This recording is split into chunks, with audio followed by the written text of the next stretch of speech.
Bienvenidos a una nueva entrega de su segmento habitual de los jueves, Justo al Medio. Funcionarios y medios cubanos han reaccionado con indignación y se han manifestado contra el nuevo videojuego lanzado por el mercado estadounidense este miércoles bajo el nombre de Call of Duty, en donde el objetivo del jugador será asesinar al líder de la revolución cubana, Fidel Castro.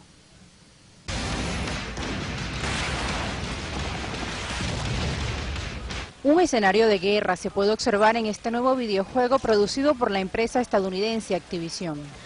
Bajo el contexto de la Guerra Fría, Call of Duty utiliza como escenario de combate a la isla caribeña de Cuba. Otros territorios que se muestran en el videojuego son el de la ex Unión Soviética y el de Vietnam, en donde se simula la guerra de Estados Unidos contra ese país. Los niveles de violencia que generan este tipo de productos han producido alarma en la nación norteamericana. En el año 2006, uno de los videojuegos más agresivos lanzados al mercado fue denunciado en los tribunales de Alabama por haber provocado que un adolescente asesinara a 3 hombres. Muy bien, a propósito de esto, pasamos de la información al análisis. Desde Cuba nos acompaña Fabián Escalante, escritor e investigador, ex jefe de inteligencia cubana, autor de varios libros de investigación sobre atentados a Fidel Castro. Gracias por acompañarnos, buenas tardes. Muy bien, desde Argentina tenemos también con nosotros a Diego Yuma, especialista en seguridad y tecnología. Diego, buenas tardes. Buenas tardes, Tatiana. Y desde México también nos acompaña para este análisis, para estas reflexiones, a Mauricio Andión, investigador de la Universidad Autónoma Metropolitana de México. Gracias, buenas tardes a todos ustedes por acompañarnos en este segmento Justo al Medio. Buenas tardes. Quisiera comenzar con Fabián Escalante. Fabián, usted con la experiencia que tiene, ¿cómo observa que estos videojuegos, le quiero preguntar, puedan afectar la seguridad de un país o de una persona?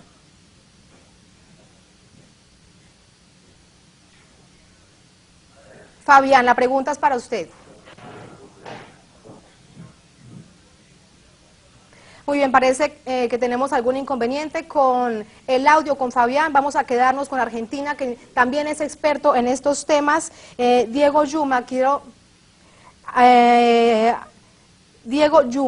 preguntarte, ¿cómo se puede afectar la seguridad de una nación, la seguridad de una persona, cuando se está ofreciendo al mercado, al público, juegos de estas características? Tatiana, no creo que esté en riesgo tanto la seguridad de la nación precisamente por un tipo de videojuego de este tipo, ¿no? Pero ciertamente se enmarca dentro de lo que es la tendencia de estos videojuegos a la banalización de la violencia y fundamentalmente a la banalización de los mitos fundacionales de la relación entre el establishment norteamericano y la revolución cubana, ¿no? Donde los diversos intentos de asesinato de Fidel Castro forman ya parte de este quantum cultural que por un lado es reivindicado por parte del establishment norteamericano como uno de los logros en el vínculo, en el mal vínculo que han tenido desde el principio con la revolución norteamericana, y por otra parte es también constitutivo de la mitología propia sobre la cual se construye el liderazgo y el carisma de Fidel Castro, ¿no? Haber logrado sobrevivir a tan inmensa cantidad de intentos de asesinato. Entonces, estos videojuegos fundamentalmente se enmarcan en la actualidad de la oferta de videojuegos, que debemos recordar que en términos de inversión y en términos de negocio ha superado incluso a la industria cinematográfica en Estados Unidos. Y la intensidad de la violencia y de los valores que vehiculiza la línea dominante del desarrollo de estos videojuegos es precisamente el racismo, la xenofobia, el dominio del poderoso sobre el débil y una construcción de la historia que se populariza a través de precisamente la popularidad que tienen estos videojuegos, sobre todo entre la juventud en ese país del norte, ¿no? Ahora bien, Fabián, ¿cómo puede inducir precisamente este tipo de videojuegos a un nuevo atentado contra el líder de la revolución cubana, contra Fidel Castro? Mira, en realidad a Fidel han tratado de asesinarlo de distintas maneras. Esta es una forma más, porque ¿de qué se trata ahora? De asesinarlo físicamente, lo dudo, eso no es, es decir, no es posible en las condiciones actuales. ¿Qué están tratando de asesinar? Sus ideas, están tratando de asesinar su ejemplo, están tratando de asesinar el espíritu de la revolución cubana, el prestigio de la revolución cubana. Eso es lo que persiguen, es lo que hay detrás de toda esta campaña y de este videojuego absurdo y loco. Mauricio, entre tanto, desde el punto de vista educativo, ¿qué podríamos decir? ¿Qué está enseñándole a los niños, a las niñas, a la juventud de nuestro continente, de nuestra América, ese tipo de juegos? Bueno, lo que pasa es que este tipo de juegos, como la televisión, como el cine, en realidad refleja la cultura dominante de un país, y esto lo único que está mostrando son los valores dominantes de la sociedad norteamericana, y eventualmente se puede pensar que efectivamente se está reproduciendo en las nuevas generaciones, pero desde mi punto de vista ningún material, ninguna representación mediática puede ser intrínsecamente nociva si se sitúa en un contexto educativo adecuado. O sea, digamos, este mismo videojuego en un contexto educativo apropiado puede incluso utilizarse para hablar sobre la cultura norteamericana y su momento actual, e incluso lo que señalaba el propio compañero cubano, ¿no? Se puede incluso también utilizar este tipo de material para hablar sobre la Revolución Cubana o cualquier otro evento. O sea, depende del contexto en el que se consumen este tipo de productos, el efecto que puedan tener, ¿no? O sea, los niños eventualmente tampoco son autómatas que todos se lo traguen, pero ciertamente el contexto educativo es fundamental para ver el efecto que pudiera tener este tipo de materiales. En todo caso, lo que sí refleja es una ideología, una cultura dominante que se estará perpetuando seguramente en la cultura norteamericana y en las nuevas generaciones. Quiero invitarlos a ustedes tres a observar cómo el diseño de videojuegos de entretenimiento con imágenes violentas y escenarios de guerra en Estados Unidos, esto no es nuevo. En los últimos años han salido al mercado otros juegos virtuales en donde se muestra como enemigo a otros países calificados por la potencia norteamericana como ejes del mal.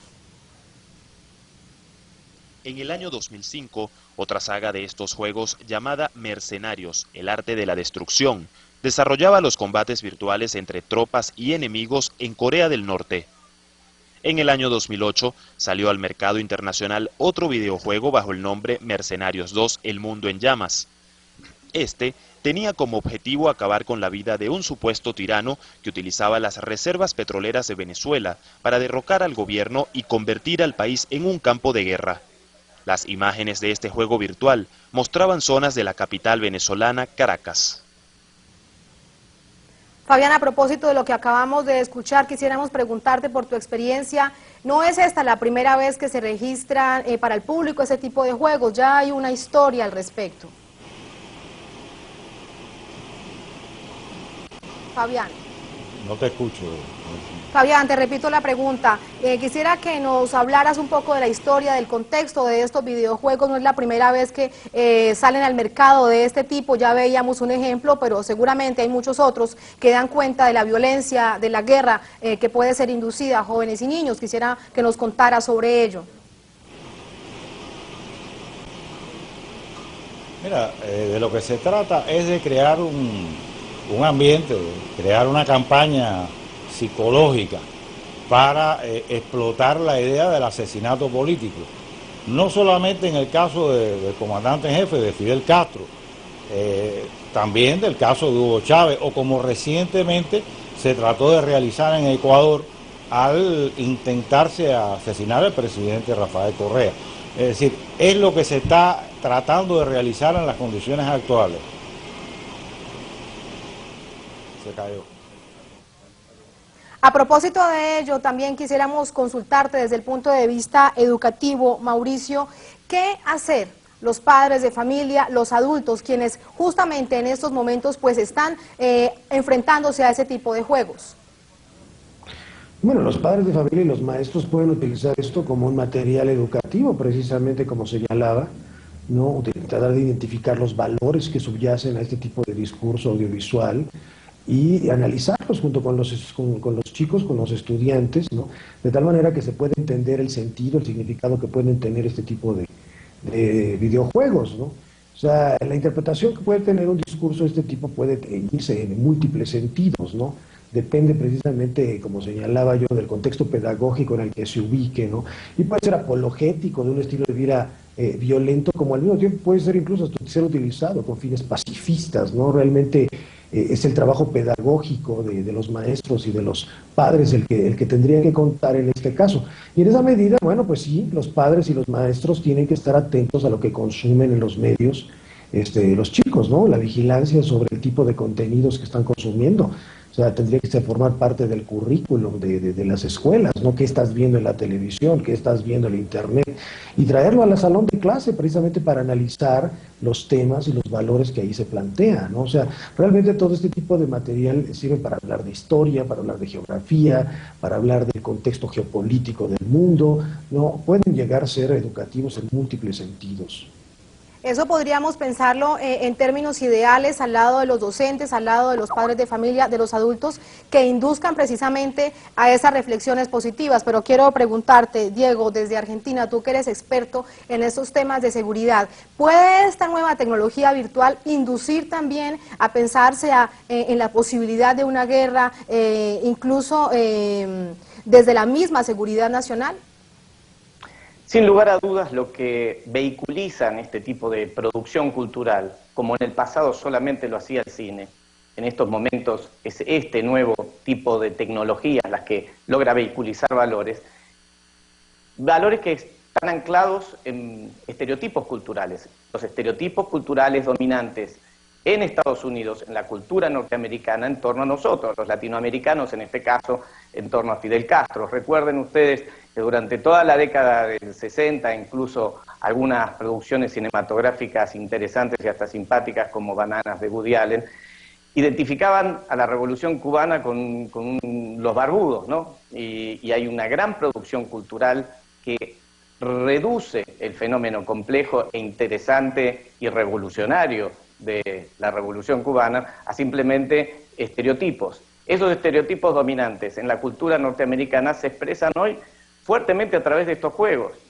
que al banalizar la violencia y al reducir a simples caricaturas a las personalidades más importantes de nuestro tiempo, como bien lo decía uno de los colegas que son Fidel Castro o Hugo Chávez, permite la creación de una plataforma de opinión sobre la cual todo puede ser justificado. Mauricio, a propósito de ello, de esas plataformas de opinión, ¿qué tanto han calado, de acuerdo a las investigaciones que ustedes realizan, en la juventud, en los niños y en las niñas, este tipo de videojuegos? Bueno, lo que pasa es que esto varía precisamente el contexto en el que se recibe, ¿no? La recepción es muy importante, ¿no? Efectivamente, en Estados Unidos muy probablemente los chicos que utilizan estos juegos pues van a reproducir precisamente los estereotipos dominantes de los que hablaba el colega en Argentina, ¿no? Pero en el contexto mexicano más bien se inscribe dentro de un entretenimiento, dentro de una tendencia también dominante en los medios de la violencia, ¿no? Sin sentido, ¿no? Caso concreto mexicano, bueno, pues tenemos el tema de la violencia, nuestra propia violencia, que también ha hecho que naturalicen este tipo de prácticas, ¿no? O sea, los niños realmente sí están sometidos a una presión mediática, ¿no? Por la violencia que ven constantemente en los medios, ¿no? Y bueno, pues ahorita realmente vivimos en un país violento, ¿no? Y pues sí, esos referentes van a intervenir en la lectura que van a hacer, en la asimilación que van a hacer estos contenidos. Y en Venezuela seguramente habrá otras condiciones de recepción, ¿no? Dependiendo de cuál sea, si lo ven en la escuela, si lo trabajan con las familias, si lo trabajan con los amigos. O sea, hay que tomar en cuenta esto para poder hacer una lectura precisa sobre los efectos que pueden tener este tipo de contenidos entre los niños, ¿no? O sea, entonces nosotros, dependiendo de estas condiciones, podemos saber si se está reproduciendo la cultura de la violencia o no, ¿no? Mauricio, muchísimas gracias por su análisis, información, por supuesto que queda de reflexión para todos nuestros usuarios y usuarias. Gracias por acompañarnos también a Fabián Escalante desde Cuba, ex jefe de inteligencia cubana, experto en esos temas. También a Diego Yuma, especialista en seguridad y tecnología desde Argentina, por ofrecernos todos sus análisis, sus reflexiones. A todos ustedes también, muchísimas gracias por su compañía. Así finalizamos la emisión, también nuestro segmento habitual de Justo al Medio.